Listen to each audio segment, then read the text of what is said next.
I had this idea that when you got to the coal face, it was like, I don't know, 8 feet coal. Yeah. And then, some rock here and there. But it was mostly, just this wall of coal. I mean, when they say seam of coal. Yeah. Yeah, some are very, wide. Some are very, they're all over the place. They're often one sort of above the other, sort of layers. So it'd be a seam, so the tunnel would go down and you'd kind of branch off, work that seam, and then, sort of move further down.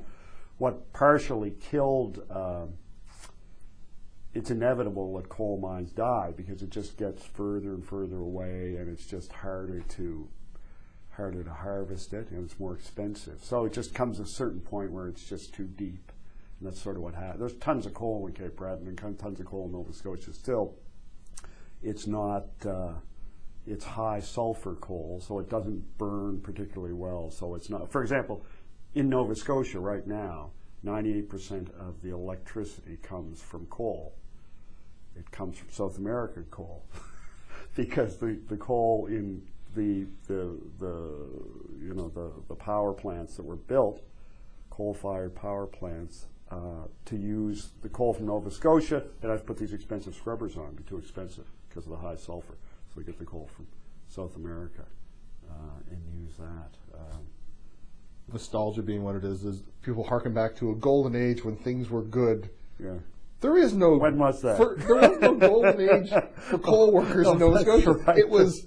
It started off bad. Yeah. And usually just got worse. Absolutely. And yeah, until it died. Yeah, that's right. I mean, sort of. I guess the industry's heyday, such as it was in Nova Scotia, would be back in sort of around World War II, because the industry was at its peak.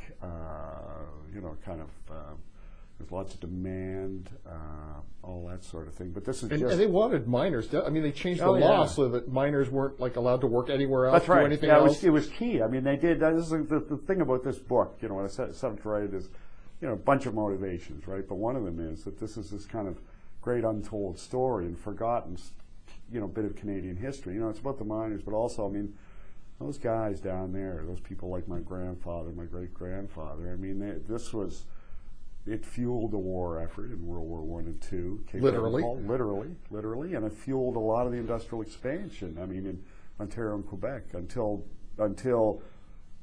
coal was usurped by oil.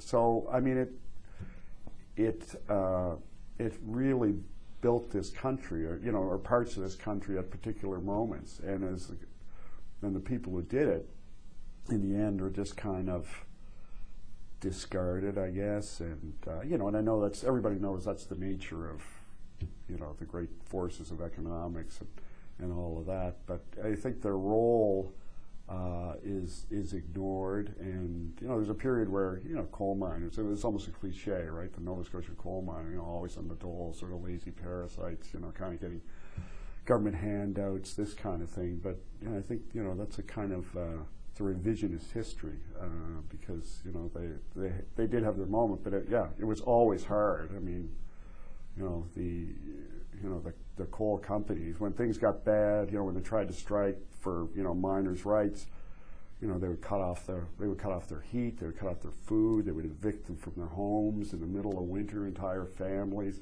There was no social safety net at that point. Things got really rough. The coal companies would bring in their goons, the muscle, and they would ride miners down the streets during the strikes.